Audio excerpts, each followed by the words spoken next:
lo vemos en pantalla inmediata. Se trata de Leopoldo Huerta, él es analista político y vamos a estar conversando sobre lo que ocurre acá en el país. Leopoldo, muchas gracias por aceptar nuestra invitación, sobre todo en este momento de coyuntura actual de lo que vive el país. Bienvenido a la edición matinal. Muchas gracias, estimado Oliver. ¿Cómo estás? Buen día y a toda la audiencia.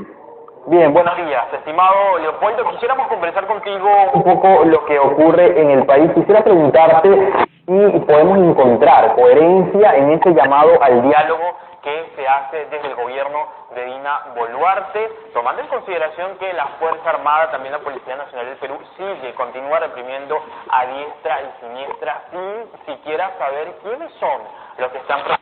Un poco hablaba con la congresista Isabel Cortés en torno a esta situación y le decía, se sabe, hasta qué punto se sabe quiénes son los infiltrados, quiénes están detrás con una, posición política, cómo sabemos quién es el ciudadano que está protestando y manifestando, alzando la voz en torno a posibles cambios que quieran o no, están en su justa medida de poder protestar frente a un implicado en, este tipo de situaciones, una persona que está infiltrada, que está llamando al desorden, a lo que vendría siendo también estos desastres que hemos visto hasta los últimos momentos en torno al vandalismo. ¿Cómo conocer, cómo saberlo y cómo entender un poco esta coherencia entre el llamado al diálogo y esta represión?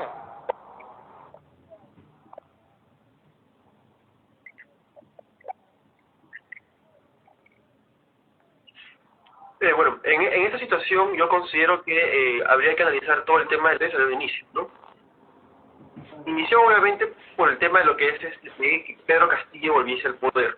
Luego, posteriormente, estas protestas derivaron en mayores demandas como una asamblea constituyente o como que se vayan todos, ¿no? Todos que convocar elecciones generales. Yo creo que lo que debe hacer Dina Boluarte es viajar región por región, especialmente donde están las protestas, y hablar con los principales dirigentes, con los gobernadores, con todos, para encontrar soluciones conjuntas.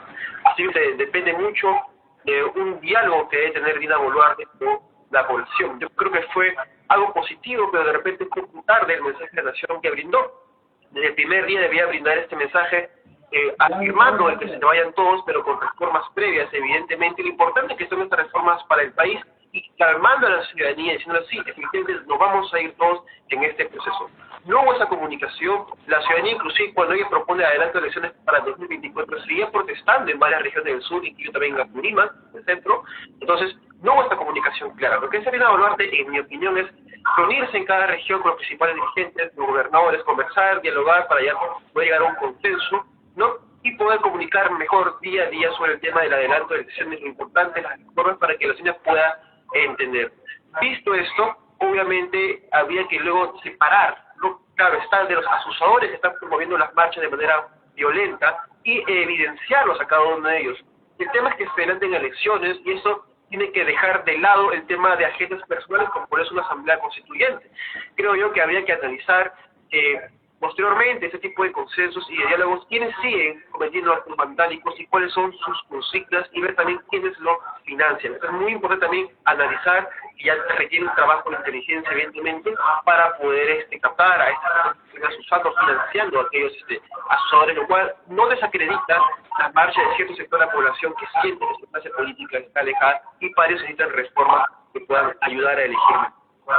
Ahora, ¿hay violación de los derechos humanos en torno al accionar de los organismos del Estado? ¿Hay violación de los derechos humanos? Te lo pregunto porque este ha sido también un punto, polémico en torno a lo que ocurre. Hay quienes dicen, bueno, son personas y generalizan incluso al punto de decir que las personas que están protestando refieren a lo que tú bien decías, al tema de que cometen actos vandálicos, a vandalismo, a terrorismo, se les adjudica, estos adjetivos, pero ¿hasta qué punto no generalizar y hasta qué punto se están violando los derechos humanos de las personas que hoy están protestando?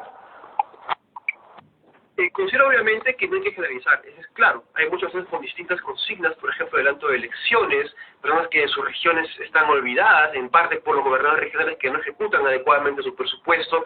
También se están notando excesos por parte de las Fuerzas Armadas. No habría que analizar esa parte, inclusive Dina Boluarte ha indicado que se van a dar las investigaciones para poder encontrar a los responsables claros y ver lo que ha sucedido. Recordemos que estamos en un estado de emergencia y en ciertas horas en varias regiones en un toque de queda. Entonces habría que en esa situación proceder a la investigación y en efecto sancionar y denunciar aquellas violaciones a los derechos humanos que están sucediendo y también diferenciar esto de lo segundo, que podría ser también que las Fuerzas Armadas actúan en defensa también de patrimonio en caso haya actos vandálicos que obviamente están destruyendo, ¿no? Hay que diferenciar esas dos cosas y para lo primero, en el caso de que haya exceso, se tiene que investigar evidentemente, ¿no? Eso es clave. Ahora, el tema también del gobierno de Boluarte tiene que investigar a profundidad y poder obviamente responsabilizar y sancionar. Eso es clave. Eso no quita obviamente que haya asesores extremistas, pero tampoco quita que haya personas con consignas claras, por lo cual está mal generalizar, porque al final lo que sigue es trabajando, es una polarización total del país y un distanciamiento de cierto sector de la población con otro sector que tiene demandas distintas. Leopoldo, te pregunto, tú hace pocos minutos hablabas un poco del tema de este cambio que debe ser con reformas, pero siento dentro del Congreso de la República que hay también lo que vendría siendo un enfrentamiento en cuanto a los actores políticos con las propuestas que ellos quieren o desean en estas reformas. Número uno, se escucha la bicameralidad y la reelección versus la Asamblea Constituyente, que en alguna medida entre los protestantes, los manifestantes, están pidiendo también que haya una Asamblea Constituyente que se realice un cambio en la Constitución. ¿Hasta qué punto también podemos analizar, Leopoldo, este tema a lo interno del Congreso? ¿Se siente allí, digamos, estas diferencias entre la bicameralidad, entre lo que vendría siendo la constituyente, entre la derecha, entre la izquierda? ¿Hay algún punto de coincidencia para poder atender el llamado de la población o simplemente estamos de nuevo con los intereses políticos de por medio? Yo creo que en este caso estamos viendo los intereses políticos de por medio. Hay que considerar que este Congreso no ha sido un Congreso eficiente, inclusive la misma oposición no ha pecado de poder tener consensos. Esta vacancia inclusive sea por el golpe de Estado de Pedro Castillo. Si Pedro Castillo no hubiera dado un golpe de Estado, se hubiera llegado a los votos para la vacancia necesaria. Entonces yo creo que ahí también es un punto clave, la falta de consensos. Ahora, la Asamblea Constituyente yo creo que no se va a dar, hay una cierta reverencia por parte de la oposición.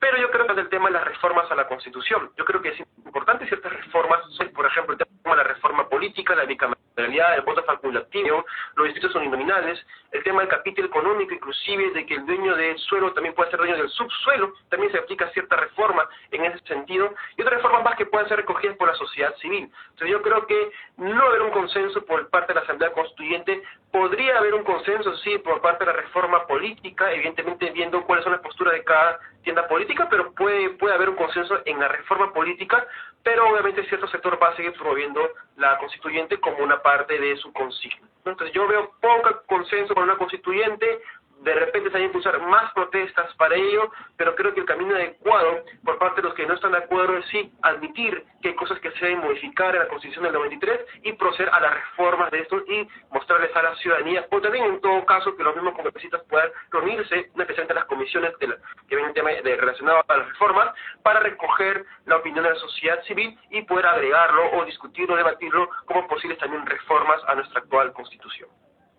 Ya para finalizar, Leopoldo, te pregunto, y luego de todo este papelón político que realizó el expresidente Pedro Castillo al leer ese discurso, a pesar también de las investigaciones de las carpetas fiscales en su contra, ¿qué representa Pedro Castillo para el Perú al día de hoy?